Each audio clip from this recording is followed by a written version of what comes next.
And next up on my Steam library, I'm playing The Silent Age. The Silent Age is a point and click adventure. It's quite a story focused point and click adventure game. It's a mystery story to unravel. It's a kind of standard point and click adventure. You pick items up from the environment, they go in your inventory. You can use items in your inventory with items in the environment, or just use items in the environment directly. The unique thing about this one, or the thing this is, the story this is telling, is a time travel story. And early on in the game, you get given a time travel device that will send you into the future, but leave you in the same space. So the puzzles involve collecting stuff in the present where you are, and then using the time travel device to change your setting to the future, and seeing how that environment is now different, and maybe being able to collect different items in the future, and then traveling or deactivating the time travel device, going back to the past and being able to use items you've gathered from the future back there, and solving the puzzles in that way. It's a simple 2D art style. You'll see from the gameplay there that it's just sort of very flat but colourful, and very crisp and clear and nice looking. It's overall it's quite a small game, not a hell of a lot to it, but it's quite good fun anyway. The character you play is Joe. He's a janitor.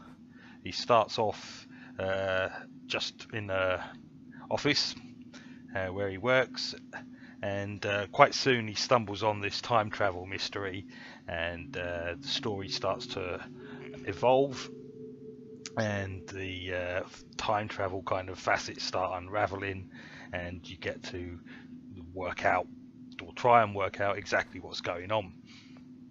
The puzzles are fairly simple. It's not one of those games where you pick up loads of items and you're forever trying one item with another item, or one item with an item in the inventory, and one item with an item in the environment. You never really have more than about 2 or 3 items in your inventory, so it's not that difficult to solve most of the puzzles. Most of the uses and the things you have to do make sense. Like if you've got to cut a rope or something, then you'll be looking for something sharp, lying around to cut the rope with. If you find a pair of scissors, that'll be what you have to use to cut the rope. It's not like a Monkey Island. I always go back to Monkey Island to highlight how some of the bizarre uses of Monkey Island, using rubber chickens with goats' heads, things like that. No, it's all the uses in this game make sense. So it's the puzzles turn out to be not too difficult, but it's still quite good to solve them. You still feel quite good. It is quite a simple, casual point and click adventure, but it's got an interesting story, and it's definitely a story focused point and click adventure. It wants to tell the story more than it wants to completely infuriate you with trying to solve the puzzles. Like I say, I think the art style is quite nice. It's a very nice, crisp and clean, colourful 2D art style. For people who are really into sort of point and click adventures and like that Monkey Island sort of depth and craziness, then this might be a bit too simple. It's not challenging enough. So bear that in mind. If you are like a point and click aficionado, this might be a bit too simple, too casual for you. It is short though. It is a short game, so again that goes to how casual it is.